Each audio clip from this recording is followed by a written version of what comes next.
Dia 25 de agosto. São Luís, rei da França. 1270. Luís IX, rei da França, nasceu em Poissy, aos 25 de abril de 1215. Era filho de Luís VIII e Branca de Castela, princesa de grandes dotes morais e intelectuais, que, pela morte do marido, tomou as rédeas do governo, em lugar do filho menor. Confiada senhora tão distinta e virtuosa, a educação do jovem príncipe havia de ser, como de fato foi, ótima. Quando criança, depois do batismo, foi entregue à sua mãe, esta a estreitou ternamente contra o coração, imprimindo-lhe um ósculo no peito, disse: Filhinho, que agora és no templo do Espírito Santo, conserva-o sempre imaculado e jamais o manches por um pecado. O maior empenho da boa mãe era incutir no espírito do filho um grande ódio ao pecado e repetia-lhe muitas vezes essas palavras: Meu filho, preferia ver-te morto e sem as insígnias do poder real, a saber, ter manchado por um pecado mortal. Estas e outras exortações semelhantes não deixavam de causar profunda impressão na alma da criança. Teve maior cuidado a excelente mãe em escolher ótimos professores e instrutores para o futuro rei. Quando, em 1226, Luís recebeu as insígnias de rei da França, embora muito moço ainda, já possuía virtudes em tão alto grau que todos o admiravam. A piedade, a aversão ao luxo e aos divertimentos pareciam-lhe inatos. Era bem moço quando, em determinada ocasião, se encontrou com um leproso. Vendo o pobre homem na miséria, dirigiu-se ao cavalheiro que o acompanhava e perguntou-lhe: Que preferirias, ser coberto de lepra ou viver em pecado mortal?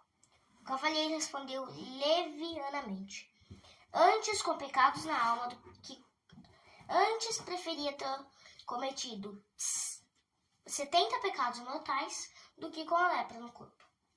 Luís, pasmo de ouvir tal disparate, disse: não sabes o que quer dizer está fora da graça de Deus. Sabe, pois, que o pecado mortal é um mal maior do que todos os males do mundo. Em 1234, contraiu matrimônio com Margarida de Provença, princesa, como ele, de grande virtude. Em 1234, tendo Luís 21 anos, tomou nas mãos as rédeas do governo. Uma vez senhor do poder, continuou sendo o mesmo filho obediente e respeitoso para com sua mãe. A bênção de Deus acompanhou-o visivelmente, comprovaram o bem-estar público, a prosperidade da nação e os felizes empreendimentos bélicos contra Henrique, rei da Inglaterra, e o conde de Toulouse. Como guerreiro cristão, fazia sempre prevalecer os princípios do direito e da caridade, excluindo categoricamente o vil interesse. Na vida particular, era exemplaríssimo, tinha por regra: a Deus a honra, a Deus o nosso serviço. No seu horário, as práticas de piedade ocupavam um lugar de destaque.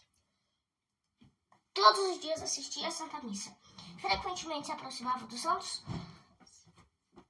santos sacramentos. Contaram-lhe que, em determinada igreja, não sei onde Jesus Cristo se dignava aparecer na Sagrada Hóstia, em figura de uma criança. Luís respondeu: Não tem necessidade de ver o que firmemente creio. E não foi ver milagre.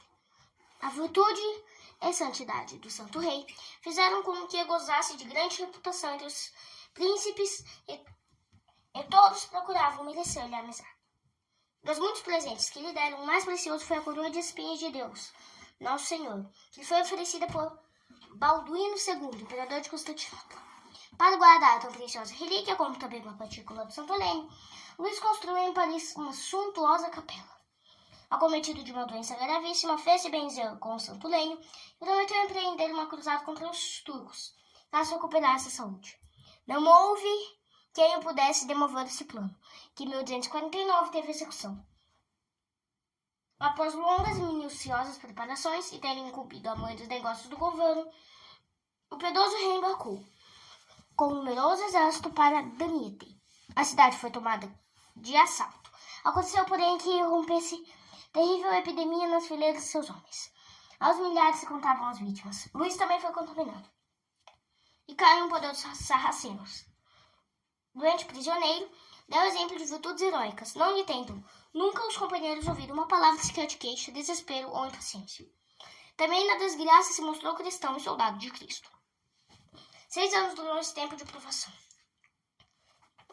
Livre das cadeias de prisioneiro, voltou para a França, onde não mais encontrou a mãe. Com muito rigor, reagiu contra o vício da blasfêmia. Deu sanção à lei, segundo a qual a língua do blasfemo era atravessada por um ferro em brasa. Tendo-lhe chegado aos ouvidos a notícia de que muito sofriam os cristãos na Terra Santa, concebeu o plano de organizar uma segunda cruzada. Desta vez, o alvo do ataque seria Tunis.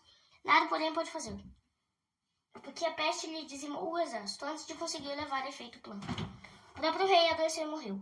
Antes de fechar os olhos para o sono da morte, entregou o governo ao príncipe Filipe, ao qual, em lugar de um testamento, fez belíssimas exortações.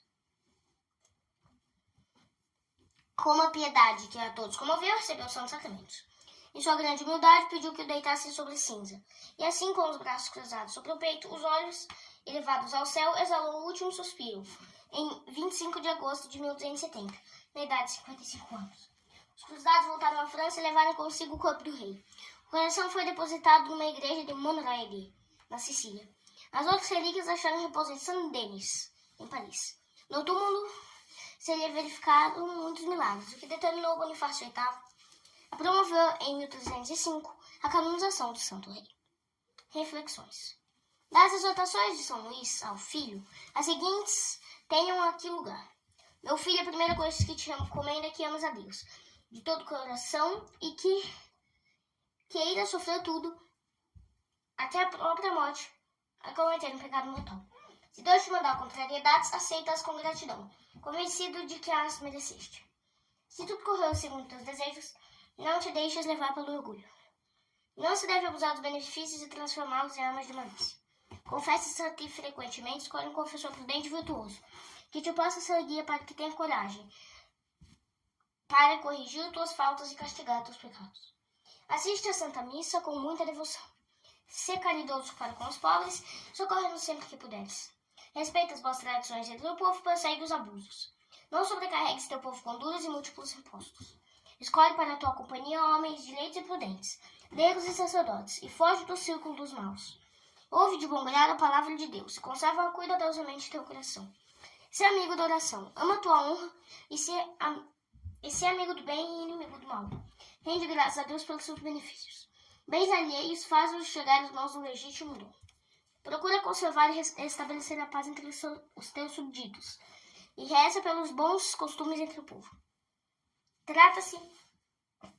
Trata de dar bons juízes e funcionários, e fiscaliza bem o procedimento deles, a fim de que não haja lugar para vícios, parcialidade, fraude, falsidade e imoralidade. Cuida que na corte as despesas se limitem ao indispensável. Manda rezar missas pelo repouso de minha alma. Meu filho, dou-te a bênção que um pai pode dar ao filho.